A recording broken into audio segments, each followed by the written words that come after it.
If you're trying to eat clean, come and follow this recipe.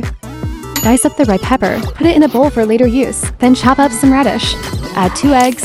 Add a little salt and stir. Let's start cooking. With my lovely gas hob, fire steady and so easy to handle. Stir fry, simmer, stew, or pan fry. Everything perfect. Put a little olive oil. Blanch the spinach with low heat. Mushrooms in and season with salt. Add in my favorite mozzarella and radish.